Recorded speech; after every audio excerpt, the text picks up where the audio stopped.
నా ప్రెజెంటేషన్ లో నేను ఎక్కడి నుంచి వచ్చాను, ఏ బ్యాక్గ్రౌండ్ నుంచి వచ్చాను, నేను ఎందుకు వచ్చాను ఈ కంపెనీకి, ఈ కంపెనీని నేను ఎలా సెలెక్ట్ చేసుకున్నాను, ఈ కంపెనీలో నేను ఏమేమి పని చేశాను, ఏమేమి పనికి ఇంపార్టెన్స్ ఇచ్చాను, ఈ కంపెనీలో నేను ఏమేమి సాధించాను, తర్వాత మీరు అలాగే సాధించాలంటే మీరేం చేయాలి. ఇంత కంప్లీట్ మనం అరౌండ్ 1.5 hours కంప్లీట్ చేయాలి. ఓకే, రెడీగా ఉన్నారా? నేను నా కంప్లీట్ నేను ఎందుకు వచ్చాను నుంచి నేను ఈ కంపెనీ ఎప్పుడు ఎలా జాయిన్ చేసుకున్నానో ఆ స్టోరీ చెప్తాను. ఎందుకంటే ఏం జరిగింది అని చేంజ్ చేయడానికి కాదు, ఆ స్టోరీ చెప్తాను. కాలేజ్ ఉన్నప్పుడు మామూలీ 10th స్టాండర్డ్ 11th స్టాండర్డ్ ఉన్నప్పుడు మన ఫ్యూచర్ గురించి అంత యోచన ఉంటుంది. ఎందుకంటే పేరెంట్స్ అందరూ డబ్బిస్తారు, హోంవర్క్ అది ఇది క్లాస్ అటెండెన్స్ అది ఇది వెళ్ళిపోతుంది. కాలేజీ వచ్చిన తర్వాత ఒక ఫ్యూచర్ గురించి ఒక ఆలోచన వస్తుంది. నా ఫ్యూచర్ ఇలా ఉన్నది, నా ఫ్యూచర్ ఎలా ఉంటే మంచిది.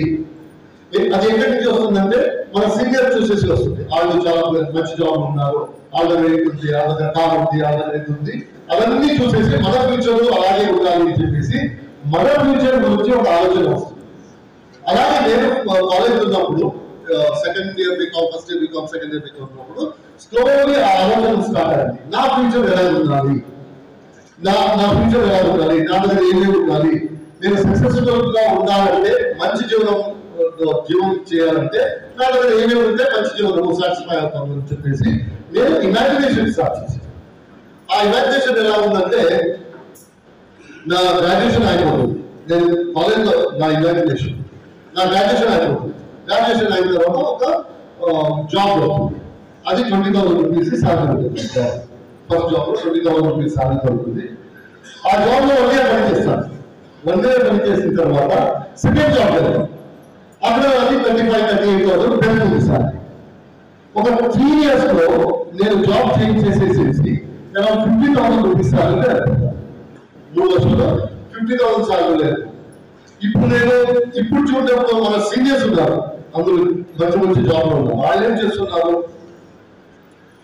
2 to 3 years లో ఒక బైక్ ఉంటారు, బుల్లెట్ కొట్టేసి ఫ్లైట్ శుక్రవారం ఈవినింగ్ ఇక్కడ వెళ్ళిపోతారు. బైక్ అప్పుడు 5-6 people అందరూ ఇక్కడ వెళ్ళిపోతారు. వెళ్ళిపోతే తర్వాత మండే పొద్దున వస్తారు. ఎక్కడ వెళ్ళాలి ఏం వెళ్ళాలో తెలియదు. మండే పొద్దున వచ్చేసి అన్ని ఫోటో పెడతారు సోషల్ మీడియాలో. టెంట్ లో ఉన్నారు, తర్వాత అక్కడ బుక్ చేస్తున్నారు, అక్కడ డాబాలో ఉన్నారు, హైవేలో బైక్ ఇలా లైన్ లో పెట్టుకొని ఫోటో తీసుకున్నారు, సెల్ఫీ, ఇవన్నీ ఫోటో పెడతారు. నేను అనుకున్నాను నేను అలాగే చేయాలి. నేను నా 50,000 వచ్చినప్పుడు ఫస్ట్ ఏం చేస్తాను, నేను బైక్ తీసుకుంటాను. బైక్ తీసుకొని ఇళ్ళలో వెళ్తున్నాను కదా, అలాగే నేను వెళ్ళిపోతాను. నేను ఫోటోని తీసేసి మండే పొద్దునే ఫేస్బుక్ లో అవి పెడతాను అని చెప్పి అదొక డ్రీమ్. తర్వాత స్టోరీ నా సాలరీ పెరుగుతుంది. నేను ఒక కార్ కొంటాను, నేను ఒక చిన్న ఇంటి కొంటాను, ఫ్లాట్ కొంటాను. ఆ ఫ్లాట్ కొన్నప్పుడు నా పేరెంట్స్ ని తీసుకొచ్చేసి ఆ ఫ్లాట్ లో పెడతాను. వాళ్ళని చాలా మంచిగా చూసుకుంటారు, ఒక హెల్ప్ ఉంటారు. అది కంప్లీట్ వాళ్ళు ఎక్కడ వెళ్ళాలంటే కార్లో వెళ్తారు, టెంపుల్ వెళ్ళాలంటే కాదు, వెజిటేబుల్ తీసుకురావడానికి వెళ్ళాలంటే కాదు, అది రిలేటివ్స్ వెళ్ళాలంటే ఇంటికి వెళ్ళాలంటే కాదు, అన్ని కార్లే వెళ్తారు. అంత మంచిగా చూసుకుంటారు. తర్వాత పెళ్లి అయిన తర్వాత కొన్ని వర్షం తర్వాత ఒక సన్ను ఒక చైల్డ్ MBBS చేస్తారు, ఇంకొకటి చైల్డ్ ఇంజనీరింగ్ చేస్తారు. వాళ్ళు ఇంజనీరింగ్ అని చేసి యూఎస్ వెళ్తారు. అప్పుడు వరకు నాది రిటైర్మెంట్ అవ్వాలి. రిటైర్మెంట్ అయినప్పుడు నా దగ్గర చాలా డబ్బు, ఆ డబ్బు తీసుకొని గోవా వెళ్తాను. గోవాలో ఒక బీచ్ లో ఇంటి తీసుకుంటాను. తర్వాత అక్కడే సెటిల్ అయిపోతాను. నేను once in year every foreign అక్కడ అలాగే నా జీవితం జరుగుతుంది అని చెప్పేసి నేను కాలేజ్ ఉన్నప్పుడు ఇమాజినేషన్ చేసుకున్నాను. మీరు ఇమాజినేషన్ చేసుకున్నారు, మీరందరూ ఇమాజిన్ చేసుకున్నారా? కాలేజ్ దగ్గర నా జీవనం ఇలా ఉండాలి అని చెప్పేసి ఒక టీం ఉంటుంది, ఇలా ఉంటే మంచిది అని చెప్పేసి. ఏది మనం ఎవరికి చెప్పట్లేదు, బట్ అది మనసులో ఉంటుంది, నా జీవనం ఇలా ఉంటే బాగుంటుంది. నేను ఇలాగే అనుకుని నా డ్రీమ్ గురించి నాకు ఎంత పాజిటివ్ ఫీలింగ్ ఉందంటే, నేను అప్పుడే నా క్లాస్మేట్స్ ఉన్నారు కదా, వాళ్ళందరూ ఇన్వైట్ చేసేసాను. రిటైర్డ్ అయిన తర్వాత నాకు ఇంటికి వచ్చిన తర్వాత గోవాలో బీచ్ లో మీరందరూ మీ ఫ్యామిలీ కూడా రావాలని ఇన్విటేషన్ ఇచ్చేసారు. ఎప్పుడు కాలేజీలో కూర్చొని 30 years తర్వాత ఏం జరుగుతుందో అదికి నేను ఇన్విటేషన్ ఇచ్చేసాను మీరందరూ రావాలని చెప్పేసి. సో ఇలాగే కాలేజ్ అయిపోయింది. కాలేజ్ అయిన తర్వాత ఫస్ట్ ఇంటర్వ్యూ వచ్చింది. కాలేజ్ అయింది, ఫామ్ ఇది డిగ్రీ అనేది జవాబ్స్ అది కొట్టొచ్చి ఫైల్ తీసుకొని ఫస్ట్ ఇంటర్వ్యూ పెట్టాను. ఏ ఇంటర్వ్యూకి 20,000 జాబ్ ఇంటర్వ్యూ. నా ప్లాన్ ప్రకారం 20,000 జాబ్ కదా ఫస్ట్. ఆ ఇంటర్వ్యూకి వెళ్ళి అప్పుడు ఆయన అడిగారు ఎక్స్పీరియన్స్ ఎంత ఉందంటే కొత్త వస్తుంది ఎక్స్పీరియన్స్ లేదు. ఎడ్యుకేషన్ ఏం చేశాడంటే సార్ గ్రాడ్యుయేషన్ చేశాను. అయితే కొద్దిగా యోచన చేశాను, ఒక జాబ్ ఉంది. నేను హ్యాపీ అయ్యాను, ఎందుకంటే డ్రీమ్స్ చూడాలి, డ్రీమ్స్ చూసేది సత్యం అవుతుంది. ఎందుకంటే నేనేం డ్రీమ్స్ చూశాను, కాలేజ్ అయిన తర్వాత నాకు ఒక జాబ్ దొరుకుతుంది. డ్రీమ్ చూశాను, అయిపోయింది. వాళ్ళు జాబ్ ఉంది అంటున్నారు, రేపు జాయిన్ చేయొచ్చాను అనుకుందా. నాది డ్రీమ్ ప్రకారం అన్ని జరుగుతుంది. నేను అప్పుడు అనుకున్నాను, ఎవరు చెప్పింది డ్రీమ్ చూడకూడదు అదని చెప్తారు కదా, దాన్ని అబద్ధము. డ్రీమ్ చూడాలి, మీరు ఎలా డ్రీమ్ చూస్తారో అలాగే జరుగుతుంది. 100% విశ్వాసం ఉంటుంది. సో ఏమనుకుంటాను, ఈ రోజు రేపు జాయిన్ చేయొచ్చు అనుకుంటాను. నేను సార్ రేపు జాయిన్ చేసుకోవచ్చు. తర్వాత నేను అడిగాను, సార్ శాలరీది మాట్లాడలేదు కదా, నువ్వు మాట్లాడు, శాలరీ నువ్వు మాట్లాడు. లేదు సార్ మీరు మాట్లాడండి సార్. లేదు ఎంత కావాలి చెప్పు. నా ప్రకారం 20,000 రూపీస్ కాదు, నా ప్రకారం. ఇప్పుడు నేను ఏదైనా 20,000 అని చెప్తే వాళ్ళు 30,000 ఇవ్వచ్చు అని అనుకుంటుంటే 10,000 లాస్. అందుకే నేను సార్ మీరే చెప్పండి, మీరు చెప్పండి సార్ అది జరిగింది, మీరు చెప్పండి. అందుకే చెప్తాను, ఓకే బాబు నేను చెప్తాను, రేపు జాయిన్ చేసుకుంటావా, రేపు జాయిన్ చేసుకుంటాను, 7,500 రూపీస్ ఇస్తాను, రేపు నుంచి వచ్చేసి. నేను షాక్ అయిపోయాను సడన్ గా. నేను 20,000 రూపీస్ 20,000 30,000కి నెగోషియేట్ చేస్తున్నాను. ఇక్కడే కదా 7,500 రూపీస్. నేను మోస్ట్లీ కన్ఫ్యూజ్ అయ్యాను అనుకుంటాను. సార్ 2 days టైం ఏంటి యోచన చేస్తుంటామని చెప్పేసి అక్కడ నుంచి వచ్చేసాను. నేను ఏమనుకున్నాను, ఇతను పాపము, ఇతను తెలియదు 20,000 క్యాండిడేట్ ఉన్నాడు, అతను ముందు 20,000 క్యాండిడేట్ ఉన్నాడు, అతను 7,500 రూపీస్ కలుగుతున్నాడు ఎలాగా. సో అదని యోచన చేసి నేను అతన్ని క్షమించాను. అతను తెలియదు అతను ఏం చేస్తున్నాడు, అతను క్షమించేసి అక్కడి నుంచి సెకండ్ ఇంటర్వ్యూ వచ్చింది. అప్పుడు అడిగారు ఎడ్యుకేషన్ ఏముంది అని అడిగారు, ఎక్స్పీరియన్స్ ఏముంది అని అడిగారు. అక్కడ జాబ్ గురించి రేపు జాయిన్ చేసుకోవచ్చు. అక్కడ నెగోషియేషన్ ఏమిటి, 6,500 రూపీస్ ఇస్తాను, కావాలంటే రేపు జాయిన్ చేసుకోవచ్చు.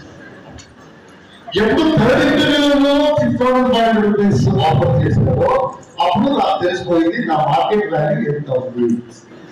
ఇది గత 20,000 నుంచి స్టార్ట్ అవ్వదు, గత 7,500 నుంచి స్టార్ట్ అవుతుంది తెలిసి ఫస్ట్ ఇంటర్వ్యూ కదా అదే.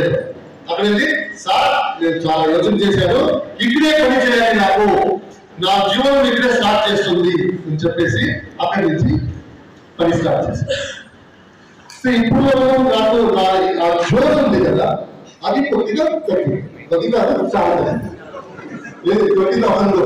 నేను ఫస్ట్ ఆఫర్లో 7,500 నా మనసు ఏంటి, ఇతను 7,500 రూపీస్ తీసుకోండి, నా బైక్ ఎప్పుడు వస్తుంది, నా కార్ ఎప్పుడు వస్తుంది, నా ఇల్లు రాడ్ ఎప్పుడు వస్తుంది, నా చిల్డ్రన్ యుఎస్ఏ వెళ్తాం, నా ఇంటెక్ వస్తుంది, గోవా రిటైర్మెంట్ ఎప్పుడు, ఇదన్నీ వచ్చేసి 7,500 రూపీస్ సాలరీ యాక్సెప్ట్ చేసేసి 6 months లో నా డ్రీమ్స్ అన్ని మర్చిపోయింది. ఇది విద్య, ఇది సత్యం, అది అబద్ధం అని చెప్పేసి నా డ్రీమ్ అన్ని మర్చిపోయింది. నేను 7,500 రూపీస్ ది ప్రపంచం ఉంది కదా, ఆ ప్రపంచాలు వచ్చేసి అక్కడి నుంచి పనిస్తాను. 1 year తర్వాత అగైన్ మనసు ఇది చేయలేదు, ఏంటి స్కోప్ ఉంది అని చెప్పేసి అగైన్ సార్ దగ్గర వెళ్ళాను. సార్ 1 year అయిపోయింది, వచ్చేసి 20,000 అనుకుని వచ్చాను, మీరు 7,500 ఆఫర్ చేశారు, ఓకే అని చెప్పేసి పని చేశాను. ఇప్పుడేమో ప్రమోషన్ ఇస్తాను నాకు, అవును ఇస్తాను ప్రమోషన్. అగైన్ ఆ డ్రీమ్స్ వచ్చేసి ఫుల్ దోస్తులు వచ్చేసి ప్రమోషన్ ఇస్తాను కదా. నీ ప్రమోషన్ ఏమంటే నెక్స్ట్ ఇయర్ నువ్వు 7,500 వర్క్ చేయొచ్చు మా కంపెనీలో, అదే నీ ప్రమోషన్ అని చెప్పేసి 5 వచ్చేసి. సో నేను అనుకున్నాను ఇప్పుడు ఇదే మంచి ప్రమోషన్ చెప్పేసి ఆ ప్రమోషన్ కూడా అగైన్ నెక్స్ట్ ఇయర్ 7,500 పర్చేస్ ఉంది. అప్పుడు నాకు తెలిసిపోయింది చేతిలో ఏముంది అది చూసుకొని వెళ్తాము, ఈ ఇమాజినేషన్ ఏముంది అది ఆగిపోయింది. సో చేతిలో ఏముంది అదే తీసుకొని చాలా కష్టపడేసి ఎవ్రీ తర్వాత ఎవ్రీ 2 ఇయర్ ప్రమోషన్ జరిగింది, ఇవన్నీ వచ్చింది. అరౌండ్ 10 years తర్వాత 10 to 12 years తర్వాత నా సాలరీ 1,50,000 రూపీస్ అండి పర్ మంత్.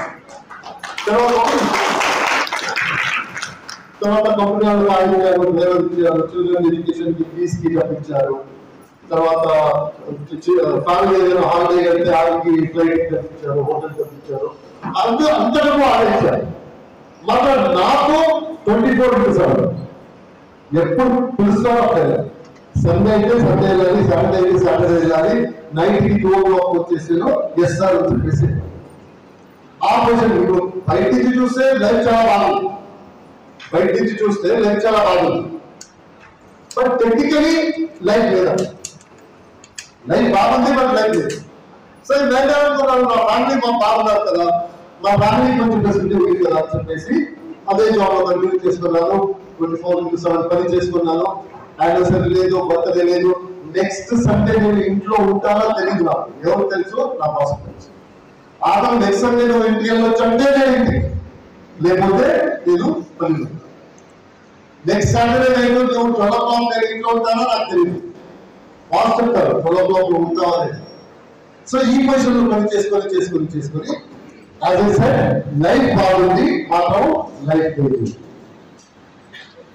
ఈ ఇంకో వర్షం 12 years అయిన తర్వాత అన్ని క్లాస్ లో ఒక 2-3 people ఉంటారు, వాళ్ళకి వేరే పని ఉంటుంది. ఆ ఫాదర్ జాయిన్ ఉంటుంది, రెంట్ వస్తుంది, వాళ్ళకి మనలాగా వాళ్ళు ఏం చేస్తారంటే మన క్లాస్మేట్స్ ఎవరు ఎక్కడున్నారు చూడడానికి స్టార్ట్ చేస్తారు. వాళ్ళన్నీ ఫోన్ నెంబర్ కలెక్ట్ చేస్తారు, వాళ్ళని ఒక వాట్సాప్ గ్రూప్ చేసేసి మెసేజ్ పెట్టడానికి స్టార్ట్ చేస్తాం. Good morning, good night, happy అని చెప్పేసి తర్వాత పెట్టారు. మన అందరూ కలవాలి, చాలా మన ఫ్యామిలీ లాగా ఉన్న క్లాస్ లో ఇప్పుడు మనం అందరూ కలవాలి అని చెప్పేసి ఒక 2-3 months లో డిసైడ్ అయిపోతుంది. మన అందరూ కలవాలి. మీకు రీయూనియన్ అని చెప్తారు, తెలుసు కదా. ఇప్పుడు ఈ జనరేషన్ కి రీయూనియన్ అని చెప్తారు. అది అన్ని ఒక రీయూనియన్ జరుగుతుంది, తర్వాత జరగదు. అది స్పెషాలిటీ. ఆ ఫస్ట్ యూనియన్ వరకు అందరూ ఫుల్ పెట్టింది, నువ్వు వస్తావా అని.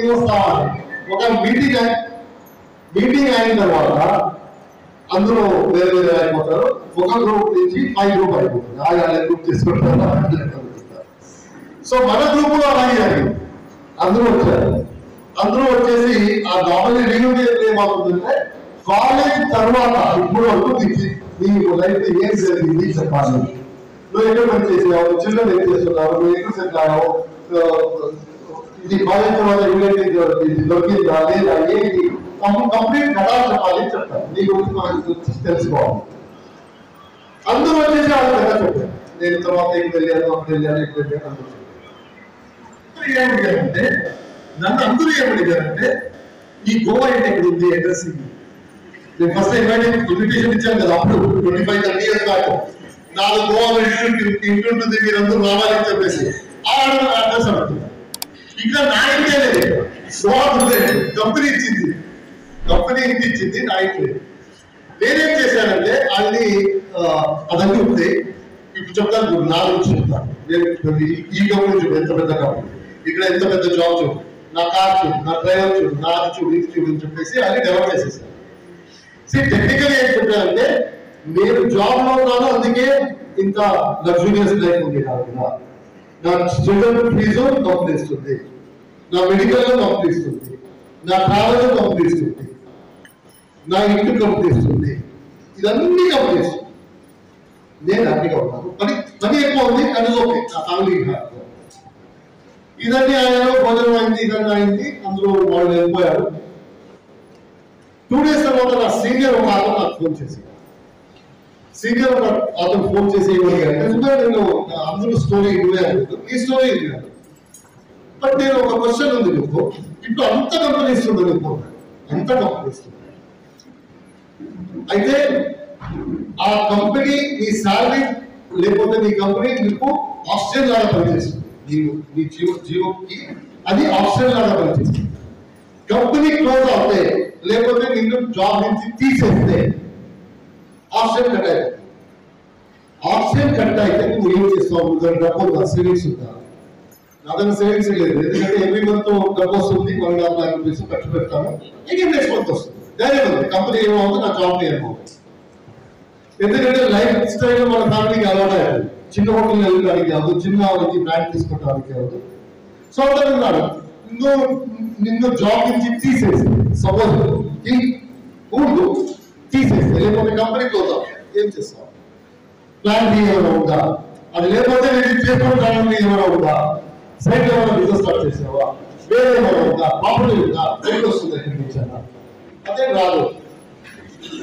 అది జరిగితే ఏం చేస్తావు? ఎలా అవుతుంది, నేను 5 వర్షాల నుంచి పనిచేసేది అంత పెద్ద కంపెనీ ఎలా క్లోజ్ అవుతుంది, నన్ను ఎలా తీసేస్తాను, ఆగి చేసేస్తాను. ఓట్ పెట్టిన తర్వాత మనసులో ఈ జాబ్ వచ్చింది. అది జరిగితే ఏమవచ్చు? నేను ఒక రోజు యోగం చేయనప్పుడు ఒకటే కన్క్లూజన్ వచ్చింది. ఏం కన్క్లూజన్ వచ్చిందంటే, నా జాబ్ ఏమైనా ఏమవుతే నేను రోడ్డు వచ్చేస్తాను. రెంట్ ఎక్కడి నుంచి చేయాలి, స్కూల్ ఫీజు ఎక్కడి నుంచి చేయాలి, ఏదైనా ఖర్చు ఎక్కడి నుంచి, మెడికల్ ఇన్స్టిట్యూట్ ఎక్కడి నుంచి చేయాలి, ట్రావెల్ ఎక్కడి నుంచి చేయాలి. చిల్డ్రన్స్ ఏమో ఇప్పుడు ట్రైన్ వెళ్తున్నారు, కంపెనీస్తుంది, ఆయన ట్రైన్ లైన్లో చెప్పడానికి కావాలి. ఇప్పుడు స్కూల్ కి డ్రైవర్ తీసుకెళ్తారు, ఆయన బస్సు లైన్లో చెప్పడానికి కావాలి. అదంతా ఎందుకు? వాళ్ళకి ఏం ఎక్స్ప్లెయిన్ చేయాలి? ఇలా బాబు డబ్బు తప్ప నేను చెప్పొచ్చు వాళ్ళకి లేదు. సో ఇవన్నీ యోచన చేయడానికి స్టార్ట్ చేసిన తర్వాత ఎవ్రీ డే ఇది యోచన చేస్తే కొత్త కొత్త ప్రాబ్లం కనిపిస్తుంది. ఫస్ట్ బేసిక్ ప్రాబ్లం కనిపించింది, ఓ జాబ్ అంటే ఈ ప్రాబ్లం వస్తుంది. నెక్స్ట్ ప్రాబ్లం, నీ రిలేటివ్స్ అంతా ఏమనుకున్నారు, నువ్వు మంచి పొజిషన్ లో ఉన్నావు, నీ దగ్గర మంచి డబ్బులు తీసుకుంటారు, నీ జాబ్ వెళ్ళిపోతే వాళ్ళు ఎలా చూస్తారు, నీ రిలేటివ్స్ ఎలా చూస్తారు, నీ సొసైటీ వాళ్ళు ఎలా చూస్తారు, నీ కొలీగ్స్ ఏమనుకుంటారు, నీ క్లాస్మేట్స్ ఏమనుకుంటారు, ఈ రోజు చెప్పాను కదా ఇది చూడు, అది చూడు, ఇది చూడు అని ఆళ్ళు ఎక్స్పీరియన్స్ ఏం చెప్తావు నువ్వు? ఇవన్నీ ఎంత యోచన చేసినా అంత ప్రాబ్లం. సో 6 months ఇలాగే వెళ్ళిపోయింది. 6 months ఇలాగే వెళ్ళిపోయింది. నేను యోచన చేసేప్పుడు ఎంత యోచన చేసినా అంత బాగుంది. ఇలాగే 6 months తర్వాత యాక్చువల్లీ యోచన చేసిన తర్వాత తెలిసింది, యోచన చేస్తే మనకి సొల్యూషన్ రాదు. యోచన ప్రాబ్లం ఉంది యోచన చేస్తే సొల్యూషన్, ఏమైనా యాక్షన్ తీసుకుంటే సొల్యూషన్ వస్తుంది. అందుకే ప్రాబ్లం ఉంది యోచన చేయండి, ఈ ప్రాబ్లం కి సొల్యూషన్ ఏముంది, యాక్షన్ తీసుకోవాలి. నేను ప్రాబ్లం ఉందని యోచన చేశాను 6 months. ఓ ప్రాబ్లం ఉంది. నేను ఎంత యోచన చేసినా అంత పెద్దగా అయింది ప్రాబ్లం. బ్యాలెన్స్ స్టార్ట్ అయింది. ఇలా జరిగితే నేనే లిస్ట్ చేసుకున్నాను ఏమైనా చెప్పేసి. కంపెనీ అనుకో తెలియదు ఇలా నా మనసులో జరుగుతుంది చెప్పేసి. బట్ నా మనసులో పెద్ద లిస్ట్ జరిగింది, ఇలా అవుతుంది ఏం చేసుకోవాలి. 6 months తర్వాత మోస్ట్లీ ఈ వేగం కాలం చెప్తాను, యోచన చేసి భగవంతుడు చెప్తాను, ఇతను ఇలాగే వదిలేస్తే యోచన చేస్తుంటాడు, ఇతనికి ఒక బారి షేక్ చేద్దామని చెప్పేసి.